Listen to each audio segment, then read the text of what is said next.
jelaskan tentang kepribadian manusia. Apakah kepribadian itu? Kepribadian terdiri dari 4. 1. Genetik atau hasil belajar. 2. Tunggal atau jamak. 3. Ada atau tidak. 4. Tetap atau berubah. Yuk cari tahu lagi tentang kepribadian. Pengertian kepribadian menurut para ahli.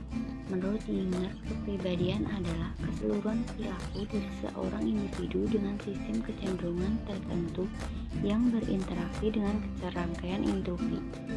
Menurut Zuber, kepribadian adalah gabungan keseluruhan dari sifat-sifat yang tampak dan dapat dilihat oleh seseorang.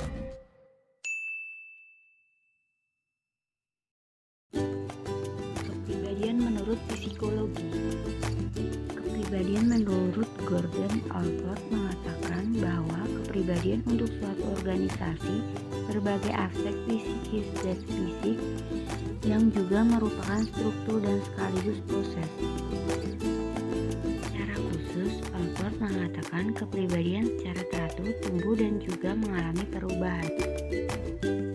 Jadi, kepribadian menurut psikologi dapat disimpulkan ialah segala sesuatu yang bisa dapat berubah.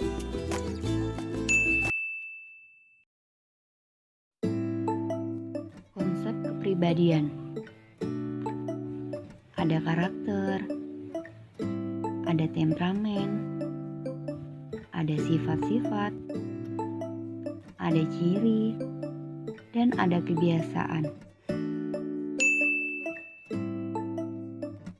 Konsep-konsep yang berhubungan dengan kepribadian menurut Alwisol 2005. 1. Karakter, yaitu penggambaran tingkah laku dengan menonjolkan nilai benar atau salah, baik atau buruk, baik secara eksplisit maupun implisit. 2. Temperamen, yaitu kepribadian yang berkaitan erat dengan determinan biologis atau fisiologis. 3. Sifat-sifat, yaitu respon yang senada atau sama terhadap sekelompok stimuli yang mirip, berlangsung dan kurun waktu relatif lama. 4. Ciri, mirip dengan sifat namun dalam kelompok stimuli yang lebih terbatas. 5. Kebiasaan, merupakan respon yang sama dan cenderung berulang untuk stimulus yang sama pula.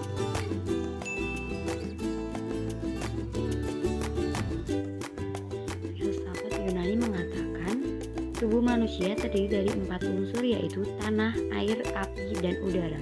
Hippocrates, sifat yang ada dalam tubuh manusia yaitu panas, dingin, kering, dan lembab. Darah memiliki sifat panas dan lembab.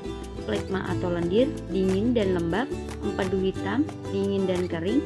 Empedu kuning, panas dan kering.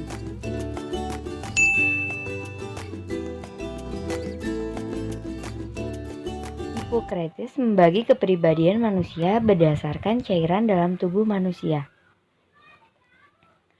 Koleris, cairan yang lebih dominan dalam tubuh yaitu cairan kol. Empedu kuning yang sifatnya kering.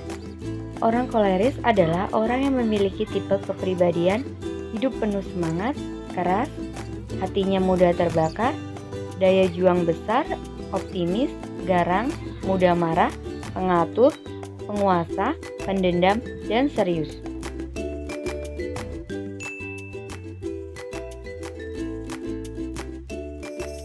Melankolis, cairan yang lebih dominan dalam tubuh yaitu cairan melankolis.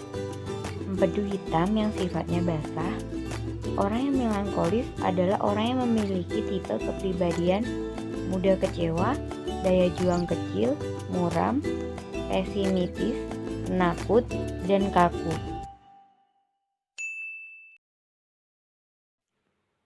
Sanguin, cairan yang lebih dominan dalam tubuh yaitu cairan sanguis atau darah yang sifatnya panas.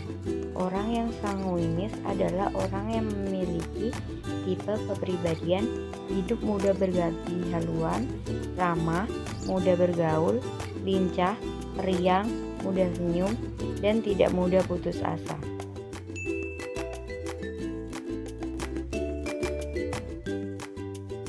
Flegmatis, cairan yang lebih dominan dalam tubuh yaitu cairan flegma.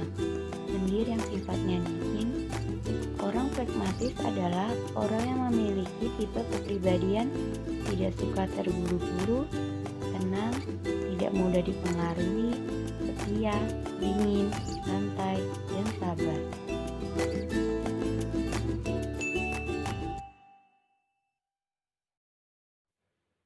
Ciri-ciri kepribadian: bersifat umum, bersifat khas, berjangka waktu lama, bersifat kesatuan, bisa berfungsi baik atau buruk. Faktor yang mempengaruhi kepribadian: ada faktor intrinsik dan ekstrinsik. Faktor intrinsik terdiri dari sikap, bakat, kemampuan, minat, afektif, kebutuhan, motivasi. Sedangkan faktor ekstrinsik ada sosialisasi, budaya, belajar, pengalaman, dan introspeksi.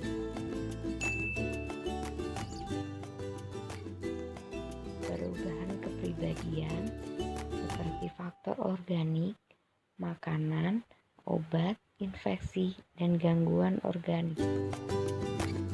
Faktor lingkungan sosial, pendidikan, rekreasi, dan partisipasi sosial.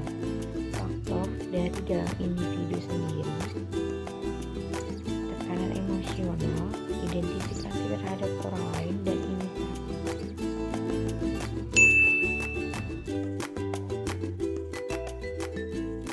Kepribadian sehat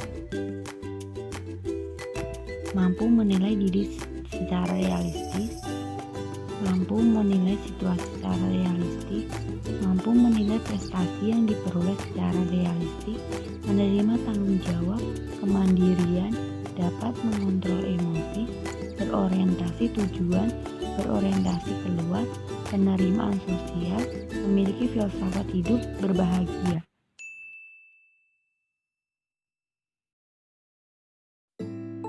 Kepribadian tidak sehat: mudah marah, menunjukkan kekhawatiran dan kecemasan, sering merasa stres dan depresi, bersikap kejam, tidak mampu untuk menghindar dari perilaku menyimpang, mempunyai kebiasaan berbohong, hiperaktif, bersikap memusuhi, sulit tidur, kurang memiliki rasa tanggung jawab, sering mengalami pusing kepala, kurang memiliki kesadaran menaati agama, bersikap pesimis menghadapi kehidupan, kurang bergairah menghadapi kehidupan.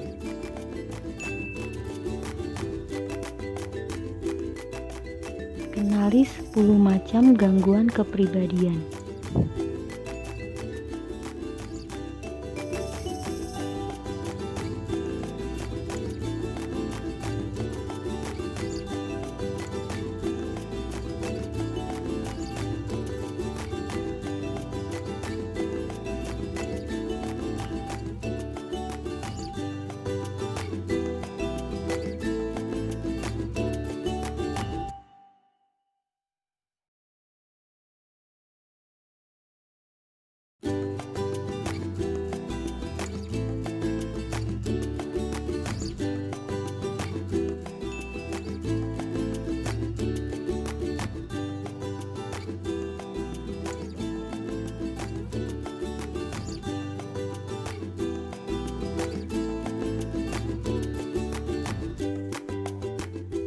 Fase oral 0 sampai kira-kira 18 bulan, bagian tubuh yang sensitif terhadap rangsangan adalah mulut.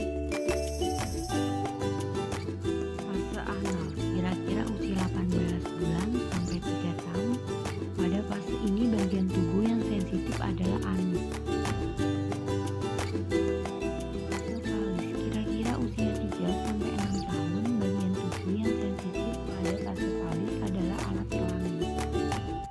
Fase latin kira-kira usia 6 sampai pubertas. Pada fase ini dorongan seks cenderung bersifat latin atau tertekan. Fase genital terjadi sejak individu memasuki pubertas dan selanjutnya. Pada masa ini individu telah mengalami kematangan pada organ reproduksi. Manfaat belajar ilmu psikologi dalam kehidupan. Untuk mengetahui emosi pada manusia, membuka pintu pilihan karir, mengetahui makna sesungguhnya, terus mendapatkan ilmu baru, pembentukan kepribadian. Nah, itu penjelasan dari saya. Semoga bermanfaat. Terima kasih.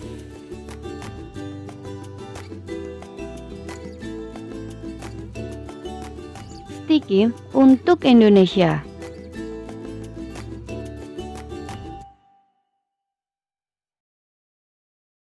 Jangan lupa like, comment, subscribe.